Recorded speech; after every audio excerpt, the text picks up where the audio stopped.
Hi everyone, and welcome back to our channel. Today, we invite you to listen to a true, powerful story that uncovers long-buried secrets and the courage it takes to seek justice. If you enjoy meaningful stories like this, don't forget to like, share, and subscribe to our channel so you never miss an update. Now, sit back and get ready for an unforgettable journey. My name is Margaret Evans. I'm 65 years old and live alone in a small wooden cabin at the edge of Willow Creek, a town where winters are long and the wind seeps through every crack in the walls. If anyone ever passed by my house, they'd see an old woman with silver hair, rarely stepping outside, tending to lavender and baking honey toast.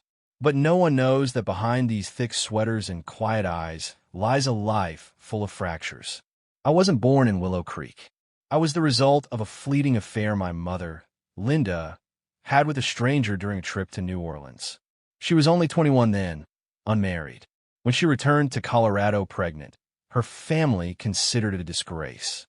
She left them behind and came to Willow Creek to start over. Here, she met Harold Holloway, a wealthy widower with a 2-year-old son named Ethan. I was 4 when my mother married Harold. From that day on, I lived under the Holloway roof, bearing the surname Evans, the name of a man I never knew. Harold never struck me, but from the moment I moved in, the look in his eyes held something colder than any winter here: disdain, contempt, and, though I didn't have a name for it then, a shadow of threat. Ethan was the only reason that house didn't become complete hell. He would run into my room every morning, call me Margie, and slip half a cookie or an ugly plastic bug into my hand. We grew up together as 2 little allies in a castle made of ice. He was smart, obsessed with machines, and always said he would invent a flying car to take me far away from here. When I turned 17, my mother began coughing a lot. They said it was a weak heart. She would sit by the window with her hands cold and her eyes lost in another world. Harold never looked her way. By then, he had become one of the most powerful men in town. Board member of the hospital, active in church, and owner of the largest cornfields in the area. No one suspected him. A model father, a devoted husband. Then, one April day, Ethan died. I still remember the smell of burning wood in the air. He was trapped in the barn when it caught fire. They said it was an accident. He'd been playing with gasoline. My mother passed away 2 weeks after Ethan's funeral. It was as if she crumbled from within, and I was left spiraling into a hole no one could pull me from. I remember that night clearly, the night my life changed paths for good. Harold was drunk. He walked into my room, shut the door, and I wish I could cut off the memory there. But I can't. After that night, I was no longer me. I walked through the house like a ghost. No one believed me. I went to the pastor, and he simply laid his hand on my head and said, "Sometimes the Lord tests his strongest soldiers." So I left. On a freezing winter night, I fled Willow Creek, already showing signs of pregnancy. No golonbis, no suitcase, just a cloth backpack, Ethan's diary that I had managed to hide, and a name I swore never to speak again. I kept heading south to Denver, where I found shelter in a home for battered women. That's where I gave birth to Liam. I didn't know whether to call myself a mother or something else. I was too young, too poor, too scared to raise a child. I placed him in the arms of a kind nun, along with a note that read, "This is Liam, but if anyone ever reads this, tell him I loved him, even if I didn't have the courage to keep him." I returned to Willow Creek at 31. Harold had died of stroke. I bought a small house near the forest. No one remembered who I was. I lived quietly, like a wandering soul coming back to find a resting place. But I've never really rested, because deep down, I've always known, one day, the past would come knocking. I lived quietly in that little house by the edge of the forest, where no one asked questions and no one remembered who I used to be. The older folks in town had gradually passed away, and the younger ones didn't care much about an old woman in a headscarf who grew vegetables and barely spoke. I kept to simple routines. I sold homemade fruit jam to the local grocery store, taught a few neighbor kids to read, and occasionally helped cook soup for the hospital's charity program. Each day passed like a quiet loop, and I was content with that. Because for someone who had survived hell, peace was not something to take for granted. It was a reward. And then, he appeared. James Weller, a widower a few years older than me, moved into the house next door one autumn when I was 42. He was tall, lean, with sad blue eyes and a kind of silence I understood deeply, as if he, too, was burying something heavy inside. We started with small nods at the market. Then came a few polite greetings as we watered our plants in the early mornings. One day, a heavy storm broke the old apple tree in my backyard. James came over to help cut the broken branches. I offered him a cup of hot tea. I'm not sure when I started to open up. Maybe it was when he asked, "Why do you always avoid looking people in the eye?" And after a brief pause, I answered, "Because I'm afraid of seeing myself in them." James didn't press further. He just quietly poured more tea into my cup. And I cried. We weren't a loud couple. We didn't hold hands in public or kiss on the porch. But I knew I loved him in the quiet, grateful way that only someone who's been deeply wounded can feel. James never asked about my past, and I never asked about his. But I knew he had lost a son in a car accident and had chosen to disappear from the world, settling in a quiet town to live out the rest of his life. We were alike, two lost souls who happened to meet near the end. We were together for 8 years. No marriage, no obligations. Just a man and a woman sitting side by side when the rain fell, sharing dinner with worn wooden spoons and reading old books aloud to each other while snowflakes dusted the window panes. When James died of lung cancer, I stayed by his side for 3 straight nights. He held my hand until his very last breath and whispered, "I wish I had met you sooner." I didn't cry. I had shed enough tears in my life to know that some losses don't need tears, just a quiet place in your heart to hold them. After that, I returned to my wooden house, my rocking chair, and my habit of baking bread each morning. But ever since James, I've never truly felt alone again.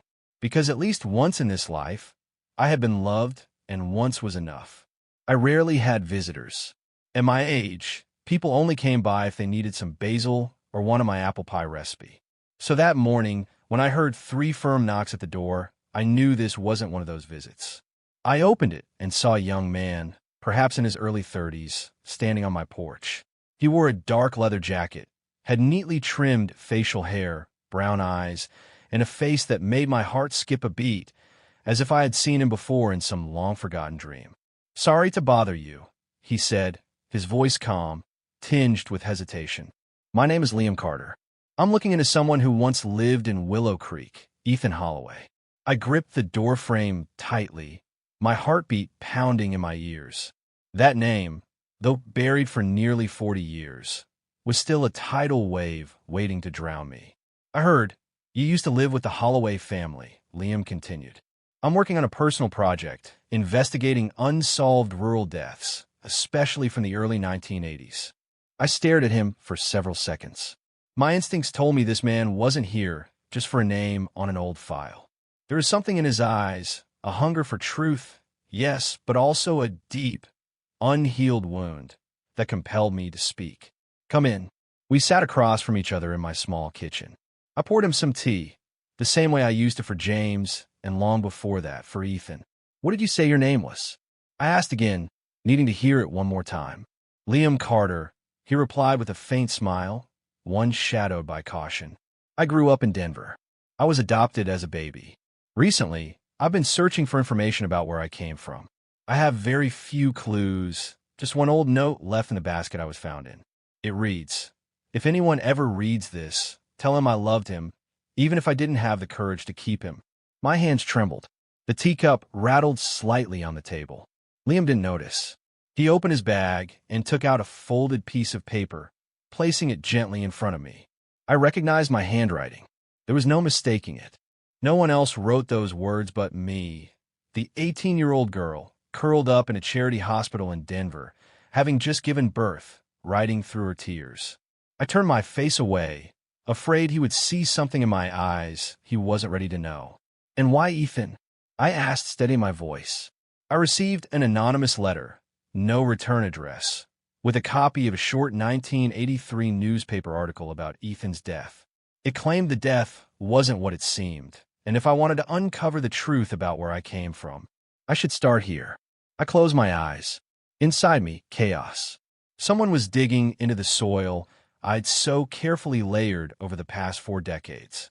And that someone, ironically, was my son. I had imagined this day might come, but I hadn't expected it so soon. And I certainly hadn't expected to feel strangely calm. Liam, I said his name in almost a whisper. He looked up at me, puzzled. I held the old paper in my hand. Questions screamed inside my mind. What do I tell him? Do I even have the right to say his name? Do I deserve to be called his mother? And then I heard myself speak, softly, shakily, but with resolve. Maybe it's time I told you a story, but I can't promise it will be an easy one to hear. Liam nodded. I looked him straight in the eyes, and I began to open the door to a hell I once survived. Not to justify, but to give him and myself a piece of the truth that had been lost. I never thought I would tell anyone this. That memory, I had folded it up and buried it deep in the darkest corner of my mind, like a letter never sent. But when Liam sat there, his eyes calm, patient, without judgment, waiting as if he too needed something to fill the hole inside him, I knew I couldn't stay silent any longer. I was the one who discovered Harold's secret. I began. Liam furrowed his brow, but didn't interrupt. He only nodded gently. Back then, I helped with Harold's bookkeeping. As a way to learn accounting, he said. Really, it was just a way to keep me busy and under his eye. But one day while he was away, I found a small notebook shoved behind a drawer. It wasn't like the others. It had strange cash entries, handwritten notes, and letters tucked between the pages. I swallowed, my throat dry as sand. There were names, bank accounts in other states. I didn't understand everything, but something inside me screamed danger. There were invoices for ammunition and mechanical equipment of unknown origin. One letter ended with, "We'll deliver the final shipment at the West warehouse as planned. Don't let the girl find out." Liam's fist clenched slightly. I was terrified, but I couldn't keep it to myself. I told Ethan. He was the only one I trusted, the only soul I had left in that house. I shivered at the memory of that night. We argued. Ethan wanted to stay quiet, but I panicked. I told him if we didn't speak up, Harold would hurt someone. And, while crying, I screamed, "He'll kill me if he finds out I know." I paused. Liam looked at me, already sensing what came next. And then, I whispered he heard me. Harold was standing just outside the parlor. I didn't even know he had come home. He didn't shout. He didn't hit me. He simply stepped into the room, holding a glass of bourbon, and stared at me for a long time. An icy, bone-deep stare, before saying, "I see." From that moment on, I knew I was no longer safe. 4 days later, Ethan died in the fire. I gripped the edge of the table, my voice shaking. That night, Harold told me to go out to the storage barn and look for a box of my mother's old photos. I hesitated, but I went, trying not to appear afraid. It started raining, so I went back inside to grab my coat and asked Ethan to go ahead and turn on the light. I closed my eyes tightly. I was only gone for a few minutes. When I returned, the barn was already engulfed in flames. I screamed. I ran to it, but the door was locked. Harold stepped out of the house, as calm as if he were watching the weather. I choked on my own breath. My throat wouldn't let sound through. I screamed that Ethan was inside. He panicked. He screamed. Then he rushed toward the warehouse. But it was all too late. His eyes went numb, staring at me with hatred. He hadn't meant to kill Ethan. He meant to kill me. But Ethan had gone in first. Liam went rigid. From that night on, I said, Harold never forgave me. He didn't need to yell. He didn't need to lay a hand on me. He said one thing, just one. "You killed my son." I looked into Liam's eyes that looked so much like Ethan's, and said, "He killed Ethan, but he blamed me. And I've lived with that guilt for a lifetime." Liam stayed silent for a long time after I finished speaking. He looked at me without saying a word. In his eyes, I saw a storm gathering, pain, anger, and a rising wave of disbelief. Could any of this really be true? I didn't blame him. If I were in his place, I might not have believed it either. Finally, Liam spoke softly. "I need to know who sent that letter." I nodded. "Do you still have the envelope?" He pulled an old, yellowed envelope from his coat pocket. There was no return address, only his own in Denver. I flipped it over and paused when I saw a faint ink stamp on the flap, an image of a hawk with its wings spread. I froze. That symbol, it wasn't unfamiliar. Margaret, Liam asked, noticing my gaze fixed on it. I've seen this symbol before, almost 40 years ago, I whispered.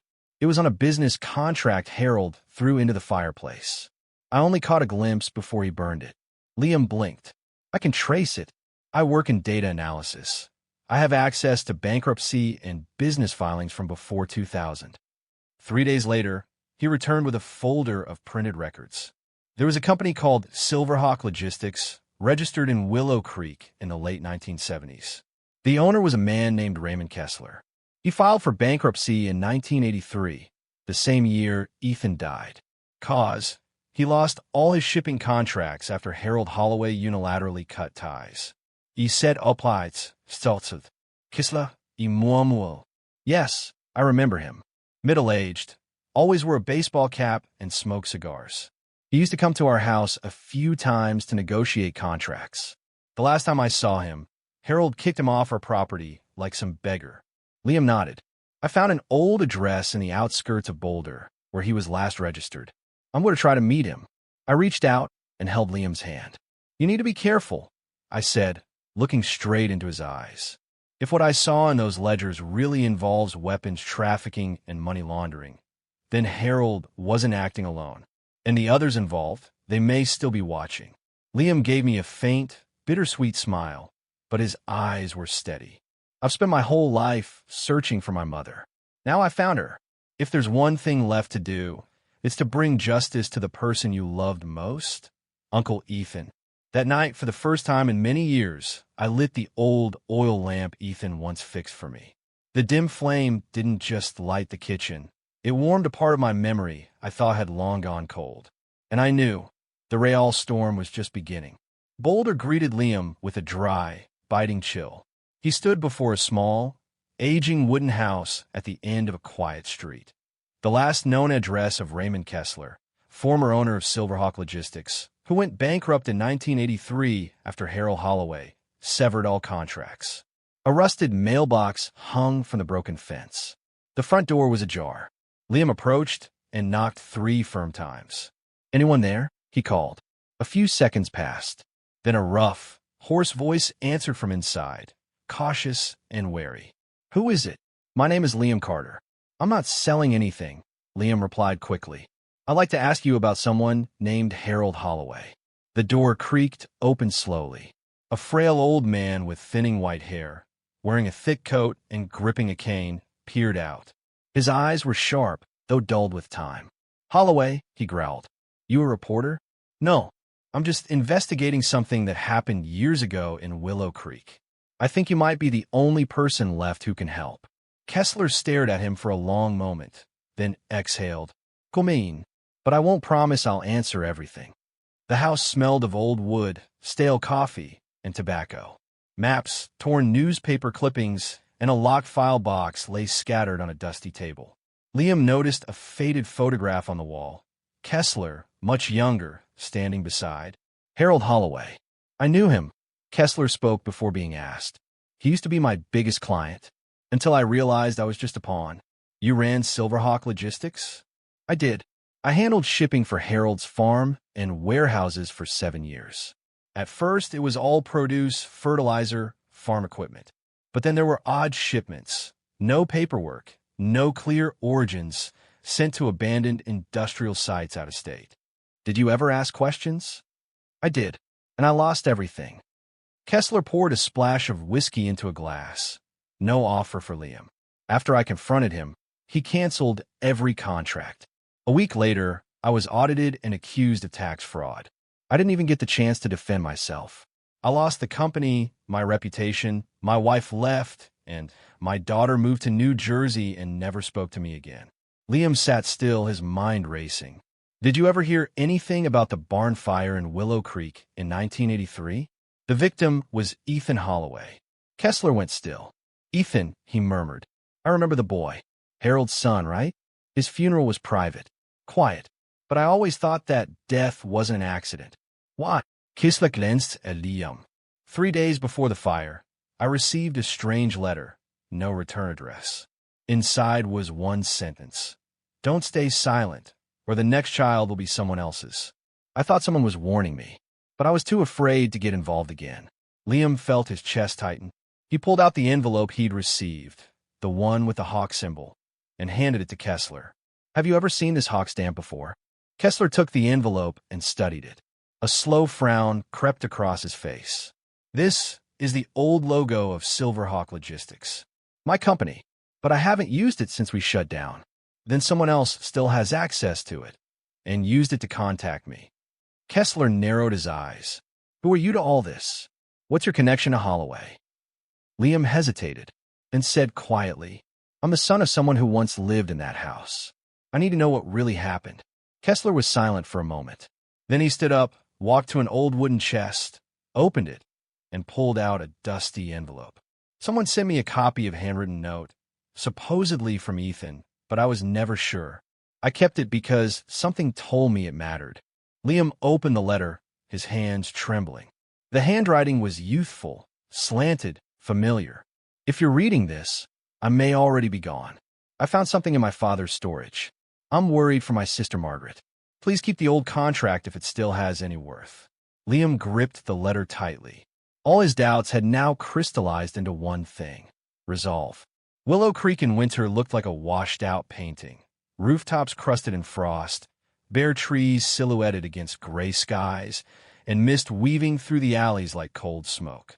Liam drove down Main Street unnoticed. This town had never welcomed outsiders, and he, despite having its blood in his veins, was no exception. He parked in front of the old town hall, where a wooden sign still hung above the steps. Faith, tradition, honor. Liam smirked. Honor? In a town that buried a boy's death and silenced the only witness? Inside, a middle-aged woman with thick glasses looked up from her desk. Can I help you? She asked in a flat tone. I'm looking for records about the barn fire at Holloway Farm in 1983, Liam said. The victim was Ethan Holloway. The woman blinked. That case was closed a long time ago.